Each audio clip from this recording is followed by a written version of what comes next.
Hello guys, current affairs funda में आप सभी का स्वागत है। मैं हूं आपके साथ अभिषेक शर्मा और आज के इस वीडियो सेशन में हम 13 अप्रैल तक के सभी इंपॉर्टेंट करंट अफेयर्स कवर करने वाले हैं। हमेशा की तरह आप इस वीडियो को अंत तक जरूर देखिएगा। आज भी आपको काफ़ी कुछ जानने के लिए मिलेगा। साथ ही गाइस, इस सेशन को शुरू करने से पहले आप सभी को बताना चाहूँगा, यदि आप हमारे daily current affairs PDF, weekly PDF, monthly PDF और हर महीने के banking and economic awareness PDF चाहते हैं तो करंट अफेयर्स फंडा का 1 ईयर मेंबरशिप प्लान आप ज्वाइन कर सकते हैं, जिसका लिंक आपको वीडियो के डिस्क्रिप्शन में या फिर फर्स्ट कमेंट में मिल जाएगा। आपको बता दें, इस 1 ईयर मेंबरशिप प्लान के तहत 1 साल तक जितना भी हमारा पीडीएफ कंटेंट है वो हम आपको प्रोवाइड कराते हैं, जिसे आप डाउनलोड कर सकते हैं, प्रिंट आउट भी निकलवा सकते हैं। इसके लिए चाहे तो आप करंट अफेयर्स फंडा ऐप को यूज़ कर सकते हैं या फिर अपने लैपटॉप या सिस्टम की मदद से वेब लॉगिन करके भी हमारा पीडीएफ मटेरियल एक्सेस कर सकते हैं।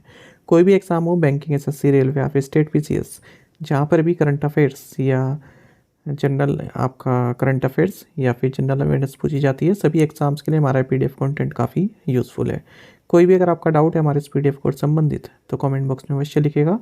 चलिए फिर करते हैं शुरुआत इस वीडियो सेशन की।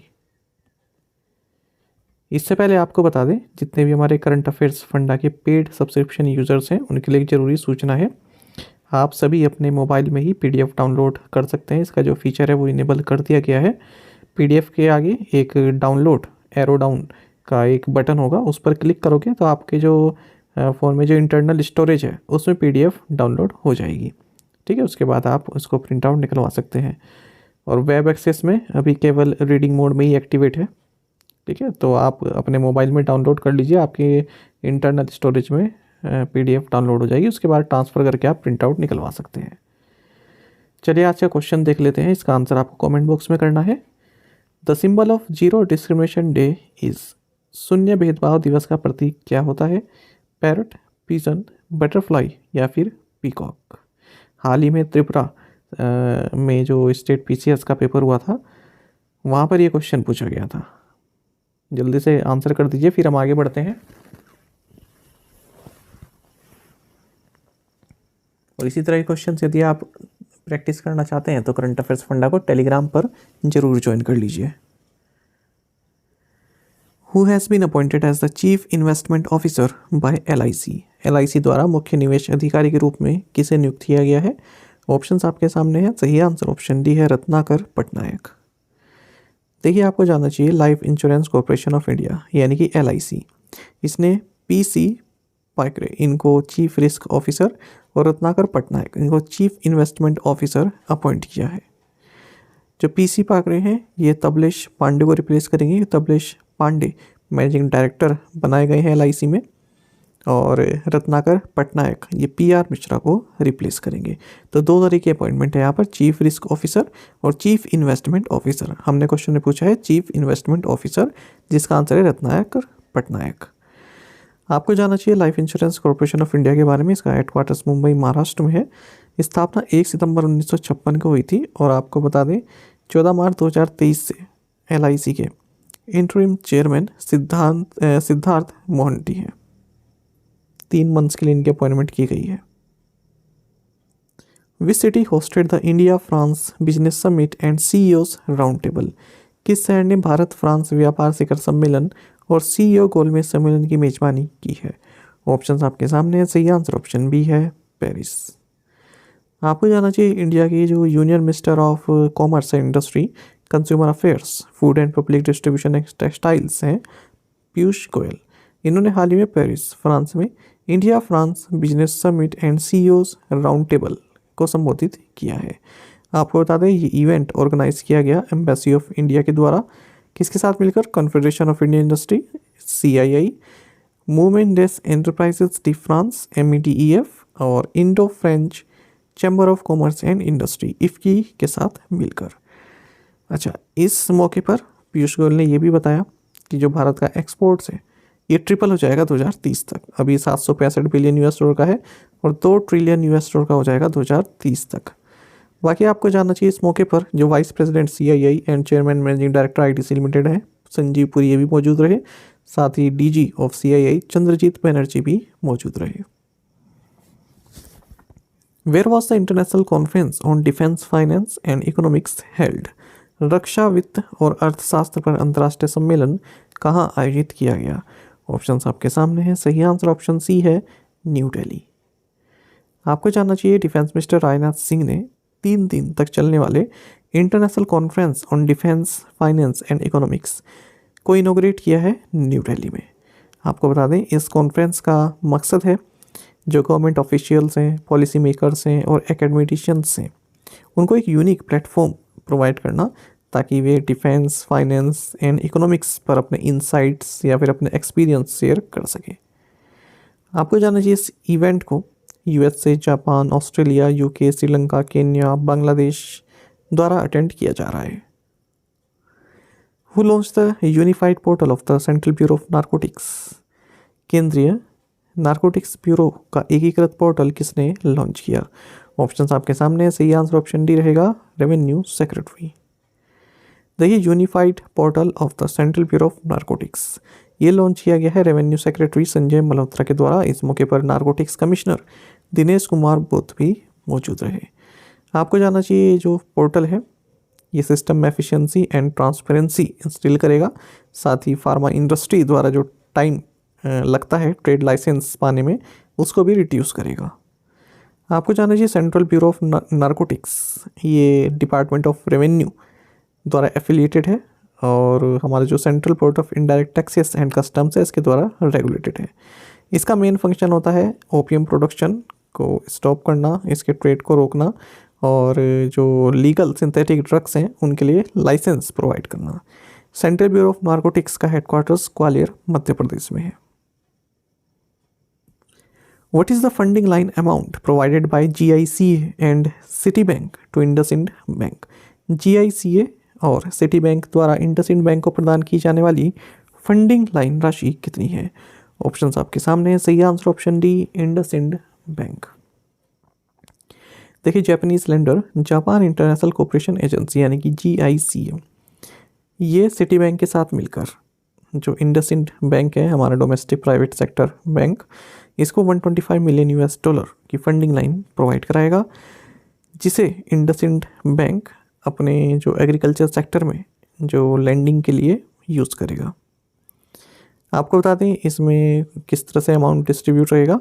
जो जापानीज़ बैंक है ये तो 13 बिलियन जापानीज येन यानी कि लगभग $97.45 मिलियन प्रोवाइड कराएगा, वहीं सिटी $30 मिलियन प्रोवाइड कराएगा। इंडसइंड बैंक की बात करते हैं MD&C सुमंत कटपालिया है। हेडक्वार्टर्स पुणे महाराष्ट्र में है और टैगलाइन है वी केयर दिल से we make you feel richer. Which bank and NPCI Bharat bill pay limited have announced the launch of cross border inward bill payment services for Indians based in Oman? किस bank और NPCI Bharat bill pay limited NBBL ने Oman में रहने वाले भारतीयों के लिए सीमा पार आवक बिल भुगतान सेवा शुरू करने की घोषणा की है? ऑप्शंस आपके सामने हैं। सही आंसर ऑप्शन सी है, कैनरा बैंक। देखिए आपको जानना चाहिए कैनरा बैंक और NPCI Bharat bill pay limited इन्होंने cross border inward bill payment services शुरू की है उन इंडियंस के लिए जो ओमान में रहते हैं। तो अब जो NRIs हैं वो इस रोबस्ट प्लेटफॉर्म का फ़ायदा ले सकते हैं जिसे भारत बिल पेमेंट सिस्टम द्वारा ऑफ़र किया गया है और अपने फैमिलीज़ के बिहाफ पर बिल पेमेंट कर सकते हैं थ्रू मोसांडम एक्सचेंज। आपको जानना चाहिए इनिशिएटिव कैनरा बैंक के लिए काफ़ी सिग्निफिकेंट है क्योंकि ये फर्स्ट पब्लिक सेक्टर बैंक बन गया इंडिया में जो इस तरह की inbound cross border bill payment service provide कर रहा है BBBS के थ्रू। कैनरा बैंक की बात करते हैं MD&C जो के सत्यनारायण है। हेडक्वार्टर्स बेंगलुरु कर्नाटक में है। टैगलाइन है together we can. Which bank has signed a master interbank credit agreement with Export Import Bank of Korea for a $300 million line of credit? किस बैंक ने export import bank of Korea के साथ $300 million की credit line के लिए master interbank credit agreement पर हस्ताक्षर किए हैं? ऑप्शंस आपके सामने हैं। सही आंसर ऑप्शन सी है, HDFC बैंक। देखिए HDFC बैंक ने master interbank credit agreement sign किया है किसके साथ? Export import bank of Korea के साथ। कितनी राशि का? $300 मिलियन का। ये एक तरह की लाइन ऑफ क्रेडिट है। कहाँ पर साइन किया है? गिफ्ट सिटी गांधीनगर में। तो इसके द्वारा जो HDFC बैंक है ये फॉरेन करेंसी फंड रेस कर सकता है। HDFC बैंक की बात करें शशिधर जगदीशन CEO है, हेडक्वार्टर्स मुंबई में है। टैगलाइन है together we understand your world, ये सी टैगलाइन है। What is the projected economic growth rate for India for the 2023-24 physical as per the IMF? IMF के अनुसार 2023-24 वित्तीय वर्ष के लिए भारत के लिए अनुमानित आर्थिक विकास दर क्या है? ऑप्शंस आपके सामने है, सही आंसर ऑप्शन सी रहेगा 5.9%। देखिए इंटरनेशनल मॉनेटरी फंड IMF इसने 2023-24 फिजिकल के लिए इंडिया की जो इकोनॉमिक ग्रोथ प्रोजेक्शन है उसको लोअर कर दिया है। पहले 6.1% बताया हुआ था, लेकिन अब 5.9% कर दिया है। लेकिन फिर भी इंडिया वर्ल्ड में फास्टेस्ट ग्रोइंग इकोनॉमी रहने वाला है। तो इसने रिपोर्ट जारी की है वर्ल्ड इकोनॉमिक आउटलुक। कई बार पूछा जाता है किस एजेंसी के द्वारा जारी की जाती है, आंसर होगा IMF। साथ ही इसने 2024-25 फिजिकल के लिए भी जो प्रोजेक्शन है वो लोअर कर दिया है। पहले 6.8% बताया हुआ था, लेकिन अब 6.3% कर दिया है। Which city will host the food conclave 2023? कौन सा शहर फूड कॉन्क्लेव 2023 की मेजबानी करेगा? ऑप्शंस आपके सामने हैं और सही आंसर ऑप्शन डी रहेगा हैदराबाद। देखिए आपको जानना चाहिए तेलंगाना गवर्नमेंट ये हैदराबाद में 28 और 29 अप्रैल को फूड कॉन्क्लेव 2023 को होस्ट करेगा। तो लगभग इसमें 100 थॉट लीडर्स भी पार्टिसिपेट करने वाले हैं जो एग्री फूड इंडस्ट्री से आते हैं। तो इसमें 5 थीमेटिक ट्रैक्स रहेंगे जो कि agriculture, edible oil, dairy, meat and poultry and aquaculture को कवर करेंगे। What is the amount committed by Asian Development Bank to Tata power Delhi distribution? Tata power Delhi distribution के लिए एशियन डेवलपमेंट बैंक द्वारा प्रतिबद्ध राशि कितनी है? ऑप्शंस आपके सामने हैं, सही आंसर ऑप्शन सी है 150 करोड़ रुपीस। देखिए एशियन डेवलपमेंट बैंक ADB इसने Tata power Delhi distribution limited TPDDL में 150 करोड़ रुपीस कमिट किए हैं। किस लिए? जो दिल्ली की पावर डिस्ट्रीब्यूशन है उसको इन्हेंस करने के लिए थ्रू ग्रिड इन्हेंसमेंट्स। तो यहाँ पर जो इसके अलावा ADB $2 बिलियन का ग्रांट प्रोवाइड कराएगा, ठीक है, ताकि जो pilot battery energy storage system है, ठीक है, उसके परचेज के लिए। आपको जानना चाहिए 10 मेगावाट आर का जो BESS है यानी कि बैटरी एनर्जी स्टोरेज सिस्टम है, साउथ एशिया का first grid scaled energy storage project है डिस्ट्रीब्यूशन ट्रांसफार्मर लेवल पर। Shiveluch volcano erupted in which country? Shiveluch ज्वालामुखी किस देश में फटा है? ऑप्शंस आपके सामने, सही आंसर ऑप्शन भी है रशिया। देखिए काफ़ी चर्चा में है ये, इसलिए महत्वपूर्ण है। जैसे साइक्लोन होते हैं ना, ये महत्वपूर्ण रहते हैं एग्जाम के लिए, इसलिए इसी तरह से ये जो वोल्केनो रहते हैं ये भी काफ़ी महत्वपूर्ण होते हैं, पूछ ले जाते हैं एग्जाम में। देखिए रशिया का सिवलुच वोल्केनो जो कि रशिया का one of the most active volcano है, ये हाल ही में इरप्ट हुआ है, ठीक है, हाल ही में फटा है। कहाँ पर है ये? कमचटका पेनिनसुला में। तो ये लगभग 60,000 से 70,000 साल पुराना बताया जाता है और one of the largest volcanoes है, जैसे कि मैंने आपको बताया कमचटका पेनिनसुला में, जो कि स्पार्सली पॉपुलेटेड है। During physical year 2022-23 what was the total number of enrolments under various schemes of NPS and APY? वित्त वर्ष 2022-23 के दौरान NPS और APY की विभिन्न योजनाओं के तहत नामांकन की कुल संख्या कितनी थी? ऑप्शंस आपके सामने हैं, सही आंसर ऑप्शन डी है 1.35 करोड़।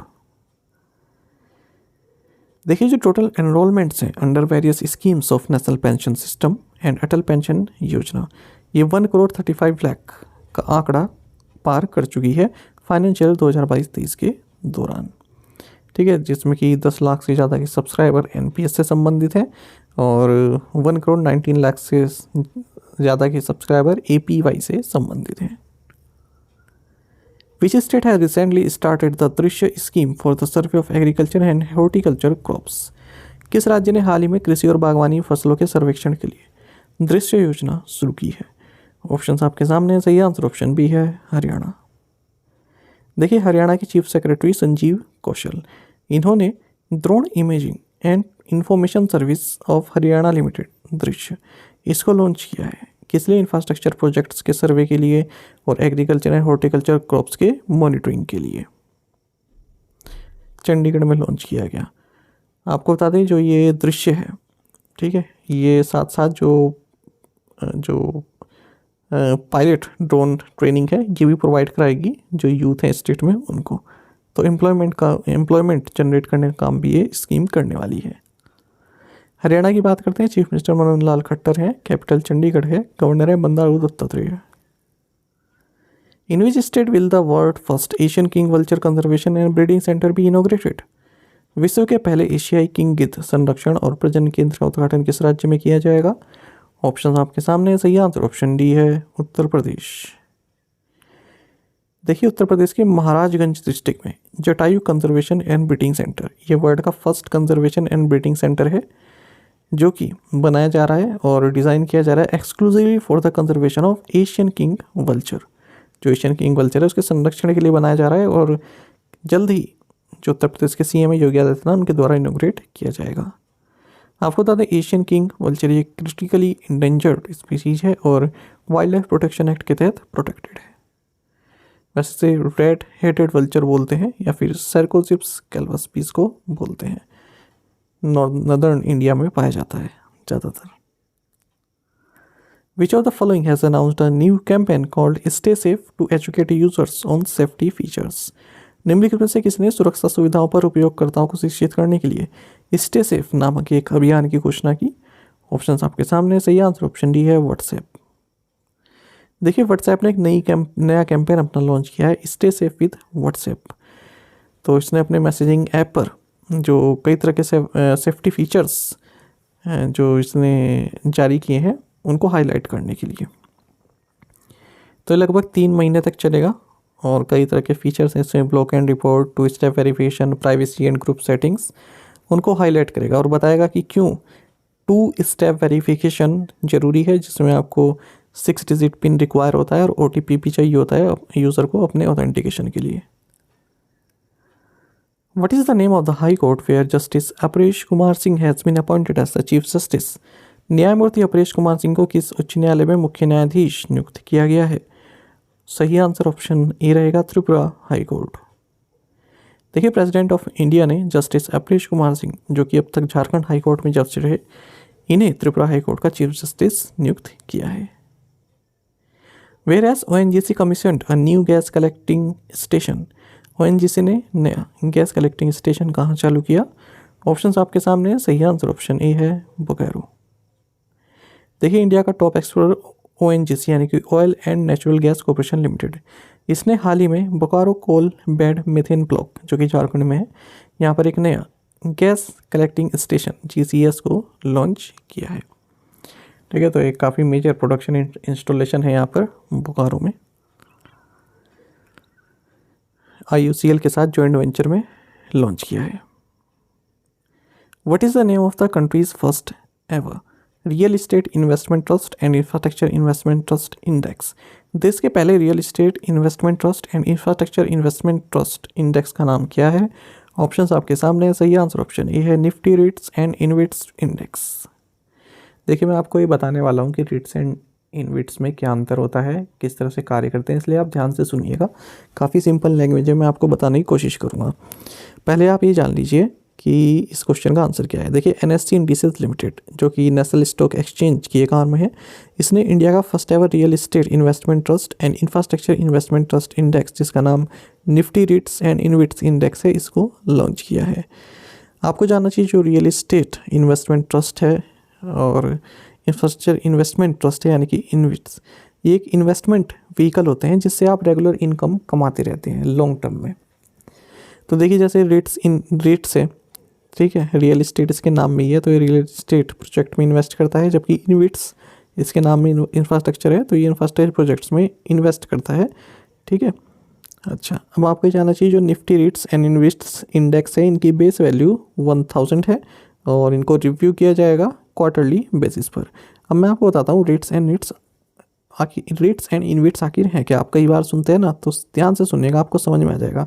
देखिए म्यूचुअल फंड में क्या होता है, 500 रुपये मैंने दिए, 500 आपने दिए, 500 किसी और ने दिए, किसी फंड मैनेजर को हमने दे दिए म्यूचुअल फंड में, है ना, वो हमारी ओर से पैसा लगा देता है किसी कंपनी में क्योंकि उसकी एक्सपर्टीज़ है उस चीज़ में, तो अलग अलग कंपनीज़ में लगा देता है और जो भी प्रॉफिट होता है या फिर घाटा होता है वो हमारे अकाउंट में आता रहता है। सेम आप क्या समझ सकते हैं रियल इस्टेट इन्वेस्टमेंट ट्रस्ट को, रीट्स। अब देखिए इसमें क्या होता है, ये क्या करता है, जो रियल इस्टेट प्रोजेक्ट्स हैं, कोई बिल्डिंग है या फिर कोई बिल्डिंग को रेंट पे चढ़ाना है, इस तरह के इस तरह की उसमें इन्वेस्टमेंट करता है। अब देखो जैसे कई बड़ी बड़ी प्रॉपर्टी होती है, महंगी महंगी प्रॉपर्टी, उनमें उनमें इन्वेस्टमेंट होता है। अब जैसे मैं आपको बताऊं तो दिल्ली में है जैसे चाणक्यपुरी, तो वहाँ पर 10-10 करोड़ रुपए से तो शुरू ही होती है ना प्रॉपर्टी के रेट। तो वहाँ पर इन्वेस्ट करना है, तो कई लोगों ने क्या किया, पैसा इकट्ठा किया और किसी रियल इस्टेट जो जो ये रीट है इसको पैसा दे दिया। ठीक है, एक जो इसका मैनेजर है उसको पैसा दे दिया और कहा कि आप जो है यहाँ पर चाणक्यपुरी में इन्वेस्ट कीजिए। उसने क्या किया, एक बिल्डिंग बना दी। ठीक है, वो बिल्डिंग को जो है किराए पर चढ़ा दिया। अब उससे एक रेंट आ रहा है ना, एक रेगुलर इनकम आपकी जनरेट हो गई है ना। पहले आपने पैसा लगाया लेकिन अब रियल इस्टेट से आपके पास रेगुलर इनकम आती जा रही है। तो ये है रीट्स, ये एक एग्जांपल से समझाया मैंने। ऐसे ही इंफ्रास्ट्रक्चर इन्वेस्टमेंट ट्रस्ट है इनविट्स। इनविट्स में क्या होगा, जो इंफ्रास्ट्रक्चर प्रोजेक्ट है, मान लीजिए कहीं पर सोलर एनर्जी प्रोजेक्ट चल रहा है, विंड एनर्जी प्रोजेक्ट चल रहा है, कहीं पर रोड बन रही है ना, तो इनमें जो इंफ्रास्ट्रक्चर प्रोजेक्ट है इनमें इन्वेस्टमेंट किया जाता है। तो वहाँ से रेगुलर इनकम जनरेट होती रहती है। आई होप आप समझ गए होंगे, काफ़ी ईजी शब्द मैंने आपको समझाने की कोशिश की है, रीट्स एंड इनविट्स। अच्छा, और ये भी याद रखिएगा रेगुलर इनकम कैसे जनरेट होती है, क्योंकि सेबी ने ये कहा हुआ है जैसे रीट्स है, ठीक है, या इनविट्स है, तो इनमें ना जो ये जो जो इसको मैनेज करते हैं इन फंड्स को, तो उनके लिए ये मैंडेटरी है कि वो 80% जो इन्वेस्टमेंट है वो कंप्लीटेड प्रोजेक्ट्स में लगाएंगे।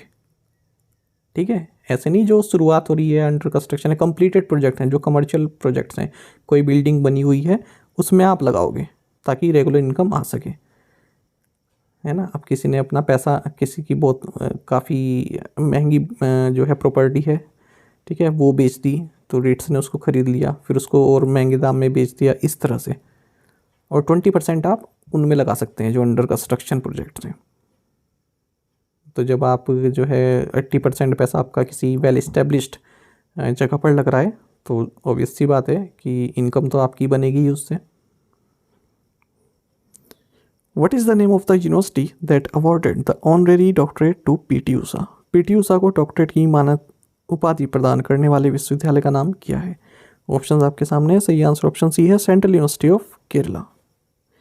देखिए, सेंट्रल यूनिवर्सिटी ऑफ केरला के vice chancellor professor H Venkatesh Varlu, इन्होंने फर्स्ट ऑनरेरी डॉक्टरेट दिया है ओलंपियन पीटी ऊषा को, पेरियार कैंपस में ही। आपको जानना चाहिए पीटी ऊषा का नाम क्या है। पीटी ऊषा की फुल फॉर्म आपको मालूम होना चाहिए। तो इनको बोलते हैं पिलावलोकंडी थेकेरा परम्बिल ऊषा, ये इनका नाम है। जैसे पीवी सिंधु का नाम कई बार एग्जाम में पूछा जाता है, तो उस हिसाब से आपको पीटी ऊषा का भी जानना चाहिए। ये retired Indian track and field athlete है, आप सभी जानते ही हैं इनके बारे में, इनको कोई परिचय की जरूरत नहीं है। केरल से आती हैं, याद रखिएगा। 4 Asian gold medals and 7 silver medals इन्होंने जीते हुए हैं। इन्हें queen of Indian track and field कहते हैं। साथ ही इन्हें पायोली एक्सप्रेस भी बोलते हैं। ये कई बार एग्जाम में पूछा जाता है। 6 जुलाई 2022 को इन्हें राज्यसभा में नॉमिनेट किया गया था। और आपको जानना चाहिए दिसंबर 2022 में इंडियन ओलंपिक एसोसिएशन के प्रेसिडेंट भी बनाई गई। प्रीवियस असाइनमेंट क्वेश्चंस के आंसर हम देखेंगे। To which game does Satwik Sai Rankireddy belong? Badminton. Who unveiled the 54 feet tall statue of Lord Hanuman at Sarangpur Temple in Botar district, Gujarat? Amit Shah. In which country did the US Department of Defense announce 4 new military sites? Philippines. In which city did Prime Minister Narendra Modi attend the Combined Commanders Conference? Bhopal. Which country's parliament passed the Safeguard Mechanism Amendment Bill 2023? Australia. By which year does the government of India aim to make India a $1 trillion tourism economy? Answer is 2047. आप में से कई students ने बिल्कुल सही answer किया है। इसी तरह से आप पार्टिसिपेट करते रहिए। चलिए आज के असाइनमेंट क्वेश्चंस देखेंगे। When is the national chef motherhood day celebrated? Who one the title of the Orleans masters super 300 tournament in women's category? मैंने आपको पढ़ाया था लेकिन मैं वुमेंस कैटेगरी का बताना भूल गया था आंसर, तो यहाँ पर कवर कर लेंगे। Which countries parliament passed the safeguard mechanism? अच्छा, ये तो पहला ही हो गया, इसको छोड़ दीजिएगा। Which regulatory body recently announced the creation of the Corporate Debt Market Development Fund? Which fintech firm has raised an additional $100 million from General Atlantic and other investors as part of its ongoing $1 billion fundraise to expand into the lucrative lending space? तो इन questions के answer आप comment box में दीजिएगा। जो third question है ये तो हम कर चुके हैं पहले ही। बाकी क्वेश्चन के आंसर आप कमेंट बॉक्स में जरूर दीजिएगा। कर चुके हैं ना ये थर्ड वाला भी, सेफ गार्ड वाला? हाँ कर चुके हैं। ठीक है, तो इन क्वेश्चंस के आंसर आप दीजिएगा। एक क्वेश्चन का आंसर भी यदि आपको आता है तो वो भी आप हमें कमेंट बॉक्स में बता सकते हैं। और रेट्स एंड इनविट्स यदि आपको समझ में आए तो वो भी आप कमेंट बॉक्स में बताइएगा। साथ ही करंट अफेयर्स फंडा को आप टेलीग्राम पर भी ज्वाइन कर सकते हैं। यहाँ पर रेगुलर वीडियो अपडेट्स और करंट क्विज़ हम आप सभी के लिए डालते रहते हैं। साथ ही डिस्कशन ग्रुप में आप किसी भी क्वेश्चन का सोल्यूशन पा सकते हैं। दोस्तों, यहाँ पर हमारे करंट अफेयर्स की प्लेलिस्ट दी गई है, इसको आप जरूर देखें। अपने दोस्तों के साथ, फेलो बेस्ट फ्रेंड के साथ हमारे करंट अफेयर्स को शेयर जरूर करें। आज का ये सेशन आपको कैसा लगा कमेंट बॉक्स में अवश्य बताइएगा। Thank you guys.